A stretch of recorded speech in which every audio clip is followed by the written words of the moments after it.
बेटा अगला जो हमारा एमसीक्यूज़ का टॉपिक है वो चैप्टर 5 से रिलेटेड है, जिस चैप्टर का नाम है मिसलेनियस सीरीज़। अब इसमें ज़रा पहले एमसीक्यू पर ध्यान रखिएगा बेटा। इसका फर्स्ट एमसीक्यू है, if a n is equal to 5 minus 3n plus 2n square, तो कह रहा है ए 2n की वैल्यू मालूम करो। बेटा अगर ए एन की वैल्यू आपको गिवन है और वो ए 2n की वैल्यू मालूम करने को कह रहा है, तो इसका मतलब इस सवाल में जहाँ जहाँ भी n आएगा उस n को आप 2n से रिप्लेस करवा दें। तो मैंने इस n की जगह भी 2n रख दिया, इस n की जगह भी 2n रख दिया, इस n की जगह भी 2n रख दिया। अब इसको सिंप्लीफाई कर लिया, 5 वैसे ही आ गया, 3 2 6n, 2n का स्क्वायर करेंगे तो 4n स्क्वायर, 4n स्क्वायर को 2 से मल्टीप्लाई कराएंगे तो 8n स्क्वायर। तो आंसर आ जाएगा 5 minus 6n plus 8n square. मतलब अगर आपको वो an की वैल्यू दें और आपसे अगर वो 3n की वैल्यू पूछ लेते, तो आप इसमें जहाँ जहाँ n आता उस n को आप 3n से रिप्लेस करवा देते। अगर वो 4n की वैल्यू पूछ लेते तो जहाँ जहाँ इसमें n आता उस n को आप 4n से रिप्लेस करवा के इसको सिंप्लीफाई कर लेते, वो उसका आंसर हो जाता। क्लियर हो गई बात। अगला एमसीक्यू है, if a n minus 2 is equal to 3n minus 11, तो कह रहे हैं ए एन की वैल्यू बताओ। बेटा ए एन की वैल्यू बताने के लिए, यानी ए एन की वैल्यू बताने के लिए मुझे इस -2 को ख़त्म करना पड़ेगा ना। तो ये वाला -2 मैं ख़त्म कैसे करूँगा? अगर इस -2 में मैं +2 ऐड करवा दूँ, तो जो मैं +2 यहाँ पे ऐड कराऊंगा वही मुझे इस n की जगह भी +2 ऐड करवाना पड़ेगा, क्योंकि -2 में +2 ऐड होगा तभी तो +2 से -2 कैंसिल होकर सिर्फ हमें n मिलेगा। तो हमें n की वैल्यू चाहिए, -2 को ख़त्म करना है। तो इसमें जहाँ भी n आया उस n के अंदर मैंने +2 ऐड करवा दिया, तो मैंने राइट साइड में भी n की जगह +2 ऐड करवा दिया।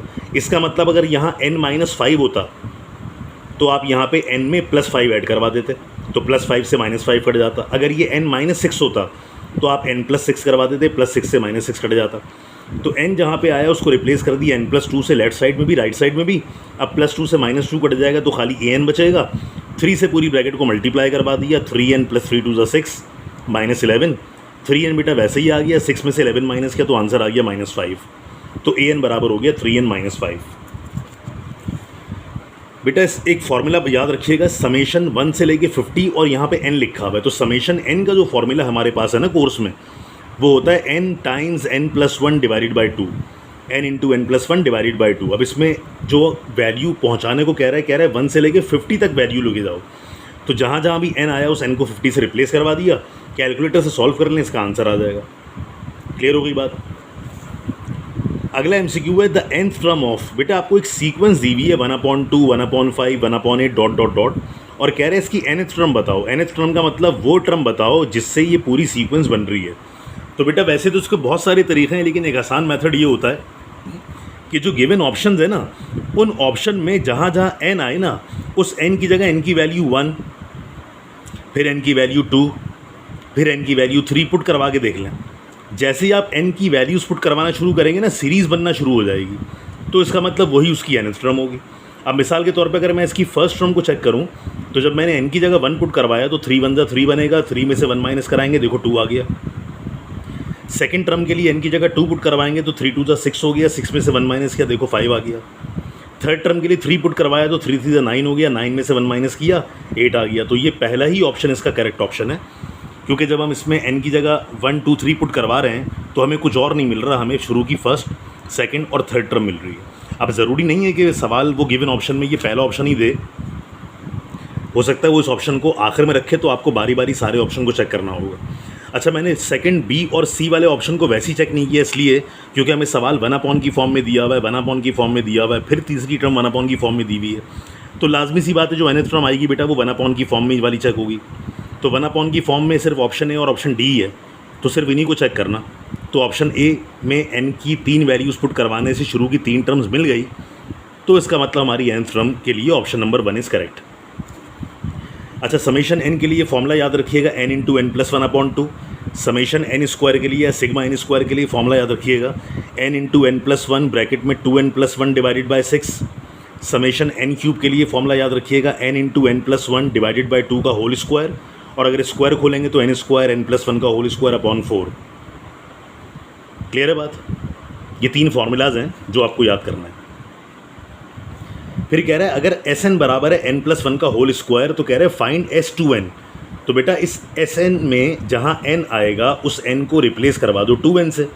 n को यहाँ भी 2n से रिप्लेस करवा दिया, n को यहाँ भी 2n से रिप्लेस करवा दिया, और 2n+1 के होल स्क्वायर पर हमने सिंपल a + b के होल स्क्वायर का फॉर्मूला खोल दिया, a² + 2ab + b² और उसको सिंप्लीफाई कर लिया। मतलब अगर वो S3n की वैल्यू आपसे पूछे तो जहाँ जहाँ n आए उस n को आप 3n से रिप्लेस करवा के फॉर्मूला खोल के सिंप्लीफाई कर लीजिएगा।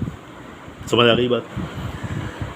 आखिरी MCQ है बेटे, कह रहे हैं समेशन n की वैल्यू 3 से लेके 20 तक पहुंचाओ n की पावर 0। बेटे n की पावर 0 जब लिखा हुआ हो तो उसका मतलब 1 होता है, क्योंकि किसी भी नंबर की अगर पावर 0 होगी तो जवाब उसका 1 के बराबर होगा। अब आप कुछ ना करें, इसको ना देखें, खाली ये देख लें कि कहाँ से लेके कहाँ तक जाने की बात कर रहा है। जहाँ से लेके जहाँ तक जाने की बात कर रहा है उसमें जितनी नंबर्स आएंगे वही हमारा रिक्वायर्ड आंसर होगा। तो बेटा n की वैल्यू 3 के बाद 4 से स्टार्ट करने को नहीं बोल रहा, 3 से शुरू करने को बोल रहा है, तो 3 को शामिल करना है। तो अगर आप 3 से काउंटिंग शुरू करेंगे 20 तक तो आपके पास टोटल 18 टर्म्स आएंगी, तो यही इसका आंसर हो जाएगा। यानी 1 जो लिखा हुआ है 1 को 18 टाइम्स लिखेंगे आप तो उनका जो सम आएगा वो 18 ही आ जाएगा। और 18 कैसे, क्योंकि आप 20 क्या कहते हैं, जो 20 आपके पास है वो 10 टर्म हो गई, सही है, और जो बाकी आपके पास 3 से स्टार्ट हो रहा है बेटा वो 8 टर्म्स ये हो गई। 3 से लेके 10 तक 3 को शामिल करो अगर तो 3 से लेके 10 तक 8 टर्म्स हो गई, 8 और वो 10 टर्म वो वाली, दोनों का सम किया तो 18 आ गया। क्लियर हो गई बात।